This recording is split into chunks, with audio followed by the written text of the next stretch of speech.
Hi friends, எல்லாருக்கும் வணக்கம். நான் இன்றைக்கி ஒரு வித்தியாசமான ரெசிபி நான் செய்ய போகிறேன். அதை உங்களுக்கும் ஷேர் பண்ண போகிறேன். வாங்க என்னென்னு பார்க்கலாம். ஃபஸ்ட்டு இந்த பெரிய சோயா எடுத்து அதை எப்பயும் போல் சுடுதண்ணியில் இந்த மாதிரி வேக வச்சுக்கலாம். அதுக்கப்புறம் கடாயில் எண்ணெய் ஊற்றிக்கிட்டு பட்டை, கிராம்பு, சோம்பு இதெல்லாம் போட்டுக்கலாம். அதுக்கப்புறம் 2 பெரிய வெங்காயத்தை இந்த மாதிரி சின்னதாக கட் பண்ணி போட்டிருக்கேன். அதுக்கப்புறம் ஒரு கொத்து கருவேப்பிலை போட்டு நல்லா வதக்கிக்குவோம். அப்புறம் ஒரு டொமேட்டோ பேஸ்ட் போடணும். அதுக்காக என்னென்ன போட்டிருக்கேன்னா, இஞ்சி, பூண்டு, ஒரு பச்சை மிளகா, அதுக்கப்புறம் இந்த டொமேட்டோ, தக்காளி 2 தக்காளி இதெல்லாம் போட்டு நல்லா அரைச்சி எடுத்துக்கிறேன். அந்த கிரேவிக்கு இந்த மாதிரி அரைச்சி தான் ஊற்றணும். பாருங்கள், அரைச்சி ரெடியாக வச்சுட்டேன். இப்போ வெங்காயம் நல்லா வதங்கிருச்சு. இப்போது அந்த டொமேட்டோ பியூரியை இதில் ஊற்றிக்கலாம். கொஞ்சமாக தண்ணியை அலசி அந்த மிக்ஸி ஜாரில் இருக்க அதையும் நல்லா அலசி இதில் ஊற்றிக்கலாம்.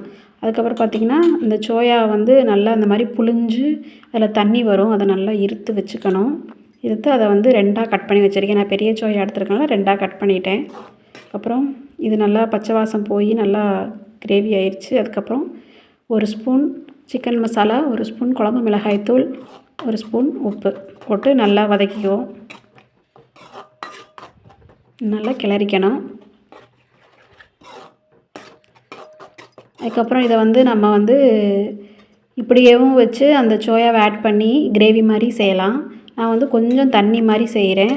அதனால தான் இட்லி தொட்டுக்கிறதுக்காக செய்கிறேன். அதனால் 1 டம்ளர் தண்ணி ஊற்றிக்கிட்டேன். நல்லா கொதிச்சிருச்சு. அதுக்கப்புறம் அந்த கட் பண்ண சோயாவை இதில் ஆட் பண்ணிக்கலாம்.